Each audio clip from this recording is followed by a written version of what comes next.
Shalom Bapak Ibu, sekarang kita akan belajar benarkah Paulus menjadikan Yesus Tuhan dan mengapa Muhammad bukan hakim akhir zaman.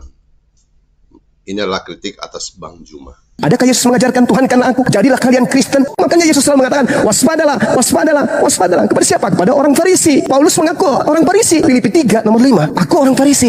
Kebetulan Yesus selalu minta muridnya agar waspada kepada orang Farisi tersebut. Bang Juma mengklaim bahwa Yesus turun untuk menghakimi orang-orang yang mempertuhankannya dan menyalahkan Paulus sebagai penyebab utama ajaran keilahian Yesus.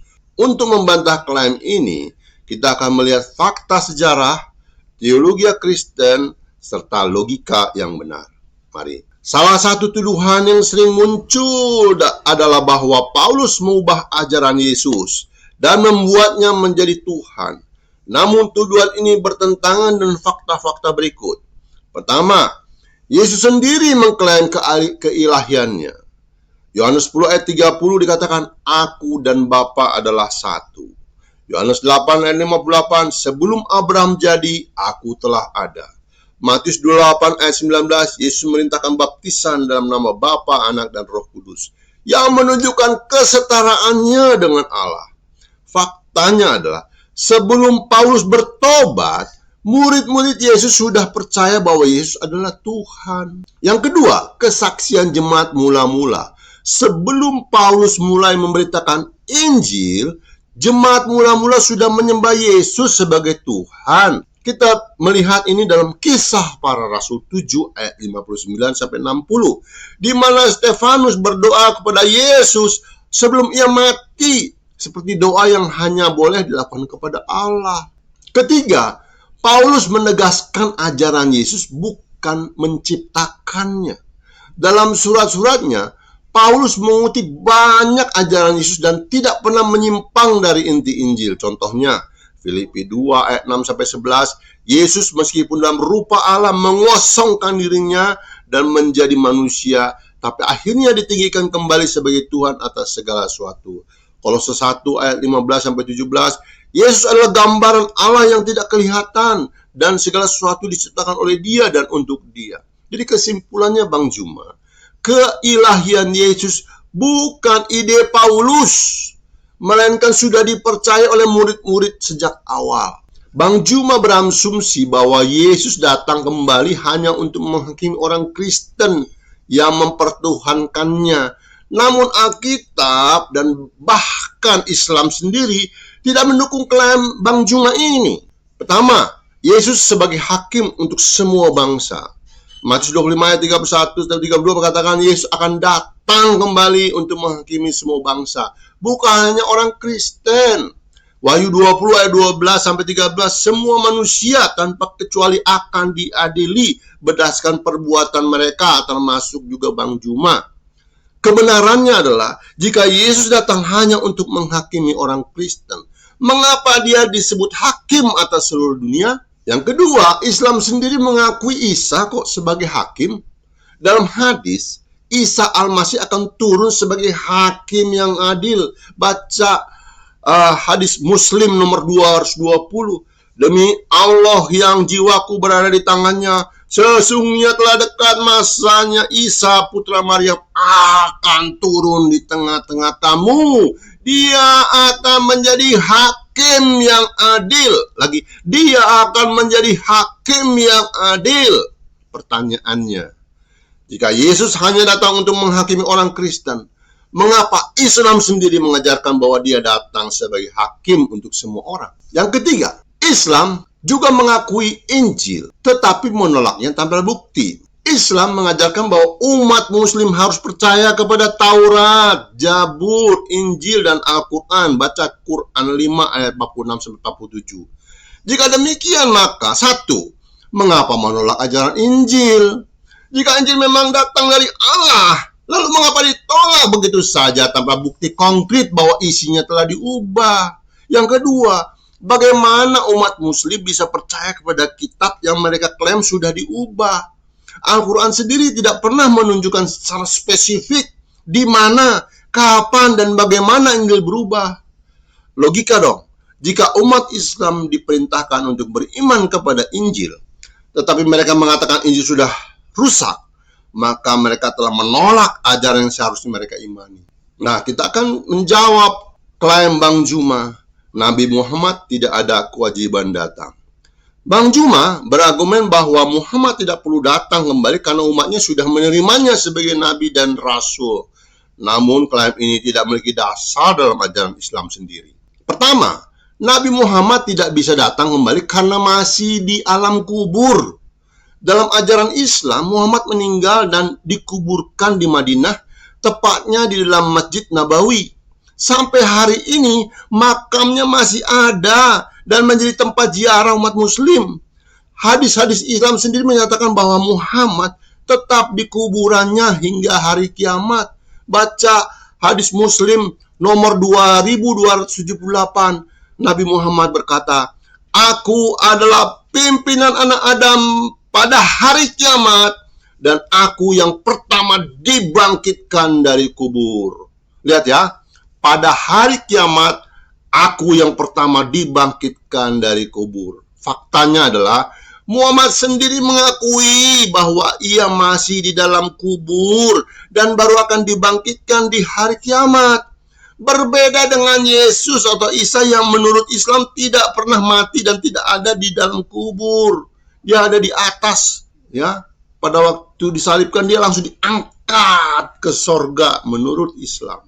Yang kedua, Isa akan turun dari sorga, Muhammad keluar dari kubur.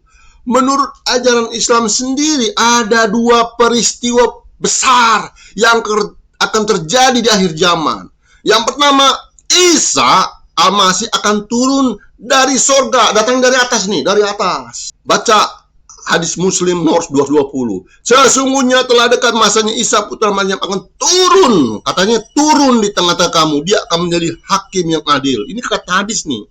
Dalam Islam, Isa masih hidup di surga dan akan turun ke bumi di akhir zaman. Lalu Muhammad akan keluar dari kubur. Muslim 278, aku akan pertama dibangkitkan dari kubur. Muhammad tidak akan turun dari langit, tetapi muncul dari dalam kubur saat kiamat tiba.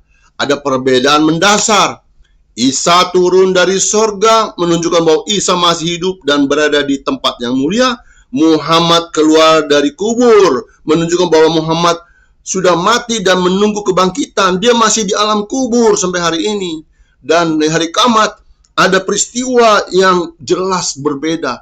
Yang satu Isa dari atas, yang satu Nabi Muhammad dari dalam kubur keluar. Baca Quran 3 ayat 45 dikatakan, "Ingatlah ketika malaikat berkata, 'Hai Maryam, sesungguhnya Allah menggembirakan kamu dengan kelahiran suatu kalimat yang datang daripadanya.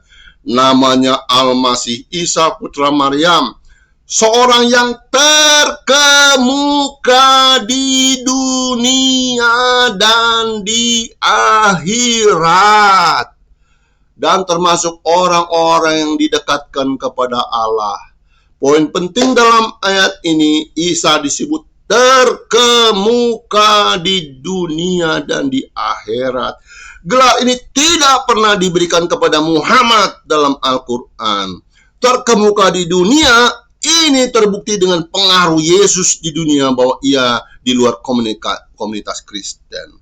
Terkemuka di akhirat ini membuktikan bahwa Isa memiliki posisi yang lebih tinggi di akhirat, lebih tinggi dari nabi-nabi lainnya. Dia akan turun dari sorga, sementara nabi-nabi lain dari dalam kubur. Apa artinya terkemuka dalam Al-Quran? Kata dalam bahasa Arab yang menggunakan terkemuka adalah wajihan, yang berarti berkuasa dan dimuliakan, memiliki kedudukan tinggi, memiliki otoritas besar. Quran tidak pernah menggunakan kata wajihan untuk Muhammad, tetapi hanya untuk Isa. Jadi kesimpulannya, jika Isa lebih terkemuka di dunia dan di akhirat, berarti kedudukan Isa lebih tinggi dari. Jika Isa masih hidup di sorga sementara Muhammad masih di alam kubur, ini semakin membuktikan bahwa Isa memiliki status yang lebih tinggi. Dan dalam perspektif Islam sendiri, Islam mengatakan bahwa Isa terkemuka di dunia dan di akhirat. Kesimpulan akhir. Pertama, Muhammad tidak bisa datang kembali sebelum kiamat karena ia masih dikubur. Kedua, Isa lebih istimewa dalam Islam karena akan turun dari surga, sementara Muhammad hanya akan muncul dari kubur. Ketiga, Al-Quran sendiri menyatakan bahwa Isa lebih terkemuka di dunia dan di akhirat, suatu gelar yang tidak diberikan kepada Nabi Muhammad. Jadi, Bang Zuma sebaiknya mempertimbangkan kembali klaimnya dan membaca kembali ajaran Islam. Nah, kita akan lihat bagaimana sih kesalahan logika Bang Zuma. Dari pernyataan Bang Zuma ada beberapa kesalahan logika yang perlu dikoreksi. Pertama, metode cherry picking. Bang Zuma hanya mengambil ayat-ayat tertentu dari Alkitab yang tampak mendukung keyakinannya, tetapi mengabaikan ayat-ayat yang bertentangan dengan klaimnya. Lalu yang kedua adalah cocok logi, yang mencoba mengkaitkan peristiwa secara tidak logis, seperti menyalahkan Paulus atas ajaran keilahian Yesus, padahal ajaran ini sudah ada sebelum Paulus bertobat. Cocok loginya seperti ini. Selalu berkali-kali Zuma mengatakan, Yesus mengatakan harus waspada kepada orang Farisi. Lalu Paulus adalah orang Farisi. Maka cocok loginya bahwa Yesus harus memerintahkan waspada terhadap Paulus. Ini namanya cocok logi. Yang ketiga, tidak menggunakan metode ilmiah. Bang Zuma tidak menganalisa teks dengan metode teologi atau sejarah yang benar.